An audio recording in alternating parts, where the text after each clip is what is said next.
Itu tandanya kalau kita berkeringat itu tandanya kita sehat. Tadi waktu kita senang kita juga mengikutinya dengan senang. Senang apa tidak? Senang sekali. Nah, di pagi ini Bu Guru akan bercerita tentang nasihat kata. Tentang apa? Nasihat kata. Nah, nasihat kata. Anak-anak sudah tahu kata? Sudah. Kata itu hidupnya di mana ya? Air. Air. Kata juga bisa hidup di darat. Bagaimana suara kata? Nggak tahu Arya. Masa tidak tahu?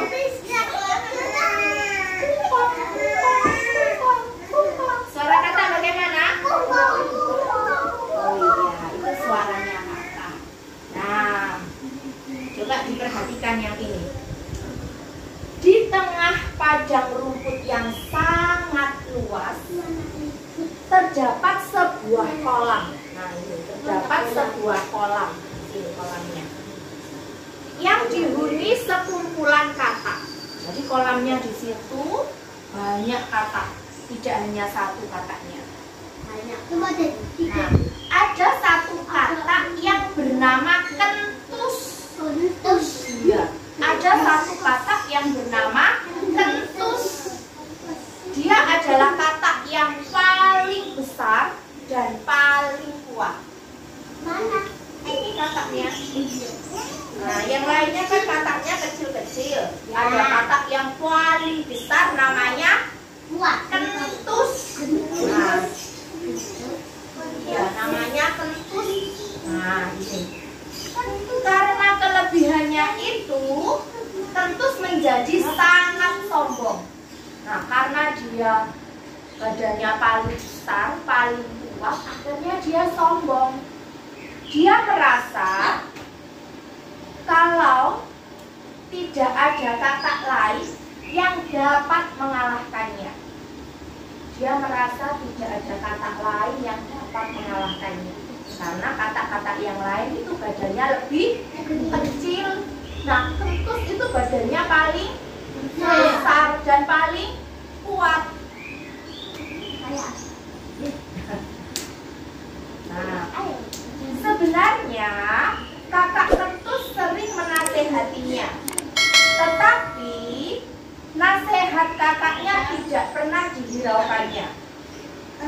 Hal ini menyebabkan teman-temannya mulai menghindarinya. Karena kentus tadi sombong, merasa kuat, merasa badannya paling besar, merasa tidak ada yang mengalahkannya. Akhirnya dia sombong. Karena dia sombong, teman-temannya mulai menghindari. Tidak ada yang mau berteman dengan kentus. Sehingga kentus tidak punya teman bermain lagi. Jadi dia tidak punya teman bermain lagi. Karena dia tadi sombong. Sapi. Pada suatu pagi, kentus berlatih melompat di padang rumput. Ketika itu juga ada sapi yang sedang bermain di situ. Kentus di pagi hari dia belajar atau berlatih melompat. Kata pun juga begitu ya. Kata berlatih melompat biar lompatannya tinggi. Terus dia juga biar lompatannya cepat. Dia juga berlatih agar badannya sehat dan kuat. Begitu juga anak-anak. Setiap pagi juga harus olahraga, harus senang, biar badannya sehat dan kuat.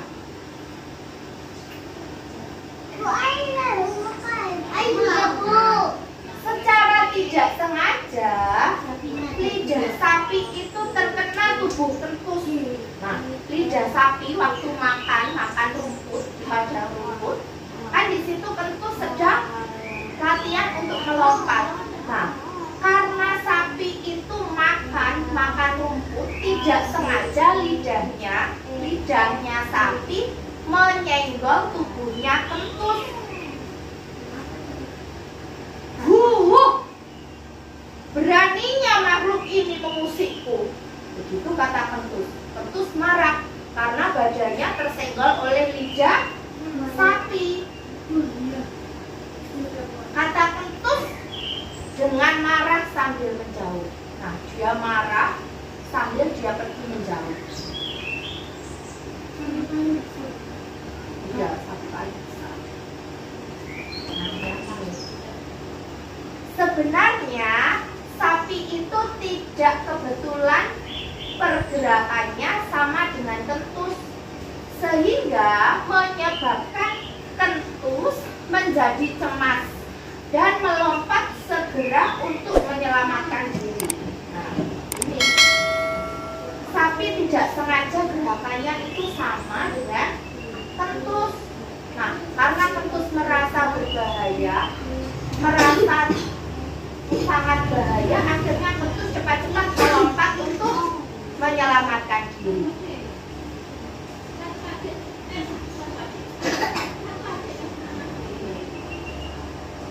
Sambil terengah-engah dia itu capek.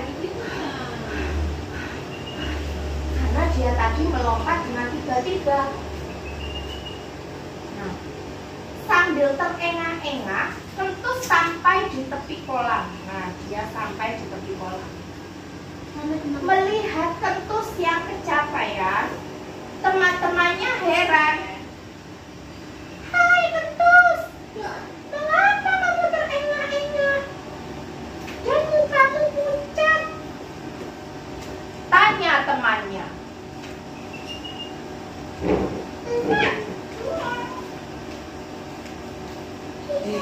Tidak apa-apa, aku hanya cemas. Lihatlah padang rumput itu. Aku tidak tahu makhluk itu. Tetapi makhluk itu sangat sombong.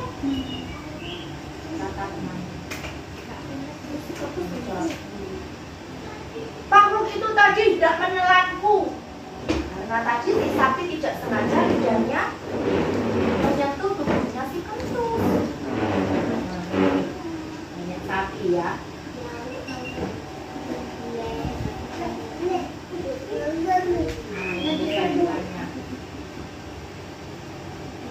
Kakaknya kentus yang baru tiba di kolam itu kemudian menjelaskan, makhluk itu sapi. Sepengetahuan kakak, sapi itu tidak jahat. Mereka biasa dilepaskan di padang rumput itu setiap hari. Itu kata kakaknya.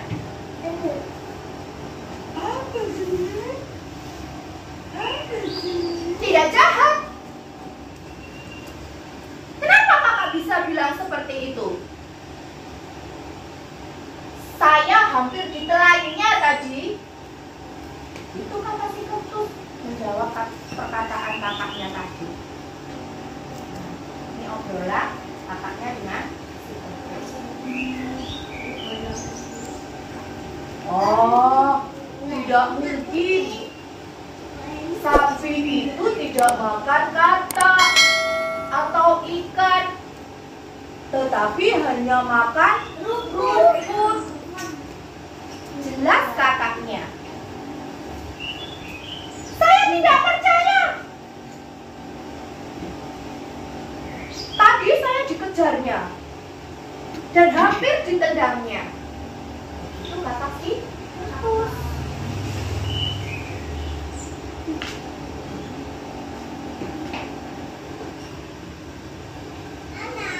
Wahai teman-teman, aku sebenarnya bisa melawannya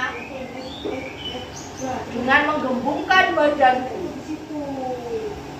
kata kentus dengan sombong. Lawan saja, kamu pasti menang. Lihat salah satu temannya. Karena dia sombong ya, berbicara seperti itu dengan temannya. Sudahlah, kamu tidak akan dapat menandinginya. Kamu tidak akan bisa menandingi sapi itu. Perbuatanmu itu berbahaya. Hentikan. Kata salah satu temannya. Tentu tadi dinasehati sama temannya.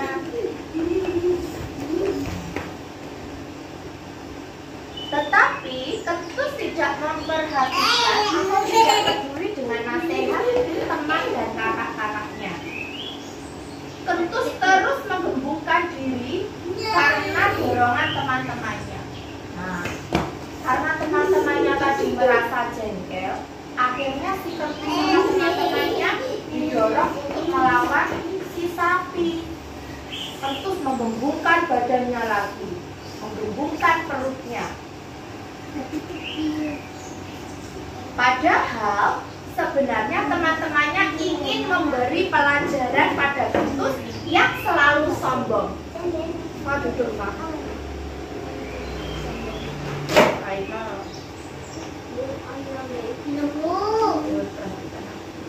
Setelah itu, Kentus tiba-tiba lemas, perutnya sakit, dan perlahan-lahan dikempiskan kembali badannya. Lama-lama kan capek ya, jika selalu menggembungkan badannya. Nah, karena capek, perutnya sakit, akhirnya si Kentus mengempiskan badannya, kembali lagi seperti semula.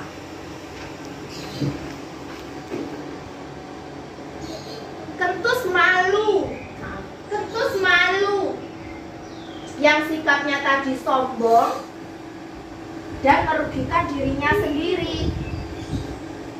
Nah, dia malu dengan teman-temannya karena dia tadi berkata dia akan melawan si sapi dengan menggembungkan badannya. Nah, ternyata setelah digembungkan badannya, perutnya terasa sakit, dia capek, akhirnya mengempiskan lagi badannya dan merasa malu kepada teman-temannya karena sudah bersikap sombong. Nah, itulah tadi ceritanya tentang nasihat kata. Jadi kita tidak boleh sombong.